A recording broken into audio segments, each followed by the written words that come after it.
다소 들쭉날쭉한 경기력에도 불구하고 잡을 팀은 확실히 잡으며 어느새 조용히 서부 컨퍼런스 5위로 올라온 LA 레이커스가 전통의 라이벌인 보스턴 셀틱스를 홈으로 불러들였습니다. 최근 보스턴은 주전들이 대거 빠진 클리퍼스를 간신히 이기는 등 디펜딩 챔피언으로서의 위압감이 많이 줄어든 상태였고, 레이커스와 보스턴의 역사적으로 특수한 관계를 감안하면 홈팀 입장에서도 충분히 해볼 만한 빅매치였는데요. 요즘 보스턴의 다소 무기력한 경기력이 벌써 반영된 것인지 초반부터 분위기가 좋았던 쪽은 홈팀 레이커스였습니다. 르브론 제임스의 리바운드 장악은 상대 선수들을 당황케 했고, 맥스 크리스티의 제이슨 테이텀 방면 끈덕진 수비는 물론 오스틴 리브스와 앤서니 데이비스가 합작한 엘리웁 덩크는 아직 초반이지만 보스턴 선수들의 길을 꺾을만 했습니다. 게다가 데이비스는 브라운이 야심차게 시도한 덩크를 진압해냈죠.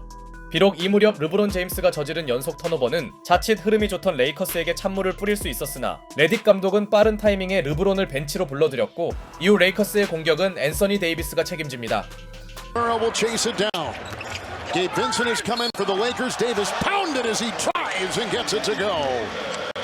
데이비스의 유려한 속공 마무리는 마치 포워드를 연상시켰죠.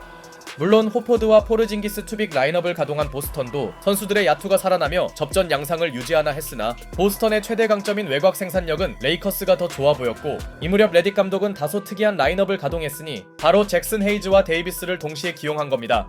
이는 홈팀 레이커스의 수비 강화로 연결됨은 물론 다시 투입된 르브론 제임스도 착실한 박스아웃을 펼치더니, 보스턴이 선수들의 단조로운 공격에 발목 잡히는 사이 에너지를 충전한 르브론 제임스는 페이드어웨이 점퍼 성공과 Works on Cornet, shot clock at 4, drives in and throws down a sledgehammer. Oh, LeBron! 쿼터 막판을 나이를 잊은 드라이빙 덩크로 장식합니다.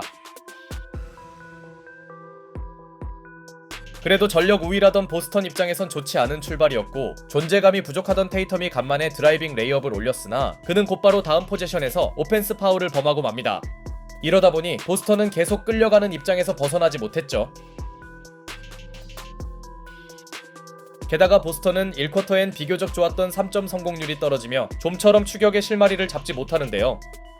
반면 르브론은 코넷과의 미스매치를 효과적으로 활용하며 레이커스에게 10점 이상의 여유 있는 리드폭을 안겨주었고, And he'll kick to Reeves, finds a gap, cutting his James with another haymaker.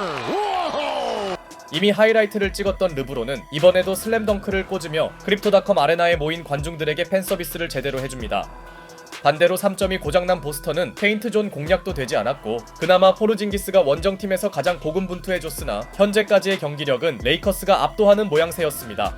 특히 데이비스와의 패스게임으로 시원한 덩크를 터트린 크넥트는 의외의 수비력까지 보여주며 보스턴 선수들을 당황케 만들었고, 마줄라 감독은 분위기 반전을 위해 지역 방어를 꺼내들었으나 이는 오히려 레이커스의 3점 폭격으로 이어질 뿐이었죠. 결과적으로 보스턴이 시도한 수비 변화는 완전히 실패하는데요. 경기가 진행될수록 원정팀 선수들의 수비 에너지 레벨이 떨어지며 레이커스는 2쿼터까지 무려 11개의 3점을 성공시킵니다.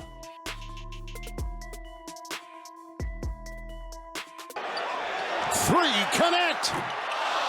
Davis is there, knocked away. Good defense by Tatum. And he'll come. 비록 쿼터 후반 데이비스에 대한 슈팅 파울이 불리지 않으며 레이커스의 뜨거운 분위기가 다소 식을 위기가 있었지만, 멘탈을 수습한 데이비스는 마지막 포제션을 엔드원으로 장식하며 홈팀은 전반전을 거의 20점에 가까운 차이로 마무리합니다. 이는 시작전만 해도 전혀 예상하지 못한 경기 전개였죠. 그러나 보스턴이 이대로 그냥 끌려다니기만 할 팀은 아니었으니 넉넉하게 앞서던 레이커스의 후반전 공격이 정체되는 사이 침묵하던 보스턴의 외곽 생산력이 깨어나기 시작한 건 변수였고, 일단 그들의 1차 목표는 15점 이내 진입이었는데요. 레이커스의 뜨거웠던 3점 성공률도 서서히 평균으로 돌아가면서 코트 분위기는 조금씩 묘해지기 시작했고, 데이비스의 부담스러운 수비 앞에서 스텝백 3점을 터트린 테이텀은 Brown cross court. Tatum step back three. Got it. Okay, back to back. Here they go. Celtics. 백투백 3점을 성공시키며 드디어 이름값을 하는 듯 했습니다. 그렇게 끌려가던 보스턴의 추격세가 올라오던 시점, 하지만 그들의 지나친 외곽 의존도는 더 이상의 효과가 없었고, 설상가상 후반에 힘을 내며 팀 공격을 이끌던 테이텀은 기껏 얻어낸 자유투 2개를 모두 놓칩니다. 간신히 흐름을 가져왔던 보스턴에겐 아쉬운 순간이었고, 이번엔 제일런 브라운이 빈센트 상대로 자유투를 뜯어냈으나 38%. So he had gotten off the 8 of 12. Lakers 8 of 8. So your two main guys. 원투펀치의 자유투 4연속 실패는 너무나 황당한 일이었죠.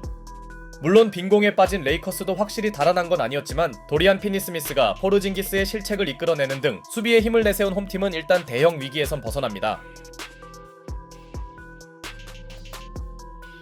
크리스티와 피니스미스가 동시에 뛰는 구간의 수비력은 대단했고 1쿼터에 이어 레이커스 투빅 라인업의 생산력도 괜찮았죠. 결과적으로 홈팀은 상대 추격세를 잠재우는 데 성공합니다. 예전 같으면 무너졌을 레이커스가 리드 수성 능력을 보여주네요. 이후에도 피니스미스는 테이텀에 대한 수비 임무를 수행해줬고 그만큼 레이커스의 쿼터 후반 수비력은 정말 인상적이었죠. 다만 15점 차이는 두 팀 모두에게 가능성이 남아있었는데요. 아직 보스턴이 승부를 포기하기엔 많은 시간이 주어졌으나 후반전에 잠잠하던 르브론은 상대 길을 꺾는 미드레인지 점퍼와 이날따라 리바운드 사수에서도 강한 임팩트를 남깁니다. 이러면서 보스턴의 열세폭은 줄기는커녕 오히려 늘어났죠.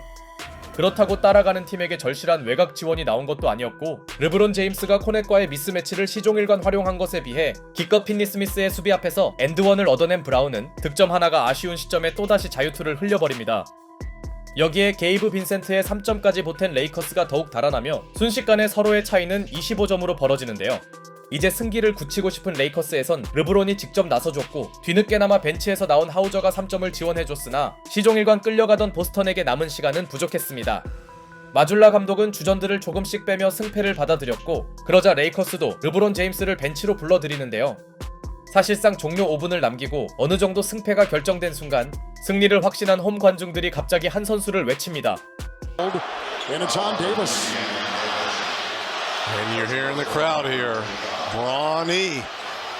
바로 브로니 제임스를 보고 싶다는 간절한 요청이었죠. 이미 상대가 백기를 들었기에 레딕 감독도 여유를 찾았는지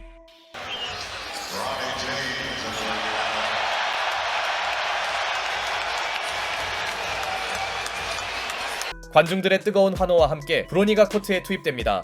남은 시간상 브로니가 뭔가 보여줄 거라 기대도 있었는데요. 그러나 코너에 자리 잡은 그는 왕복 달리기만 하고 있었고 드디어 마음먹고 점퍼를 시도했으나 이는 에어볼로 끝납니다.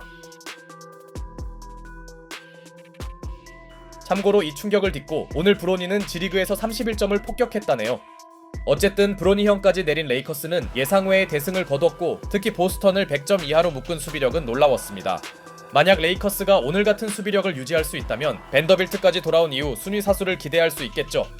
한편 르브론은 이날 통산 21번째 올스타에 선정되었는데요. 진짜 40살이 넘었음에도 그가 보여준 여러 하이라이트는 왜 올스타 스타터에 뽑혔는지 새삼 알려주는 장면이었습니다.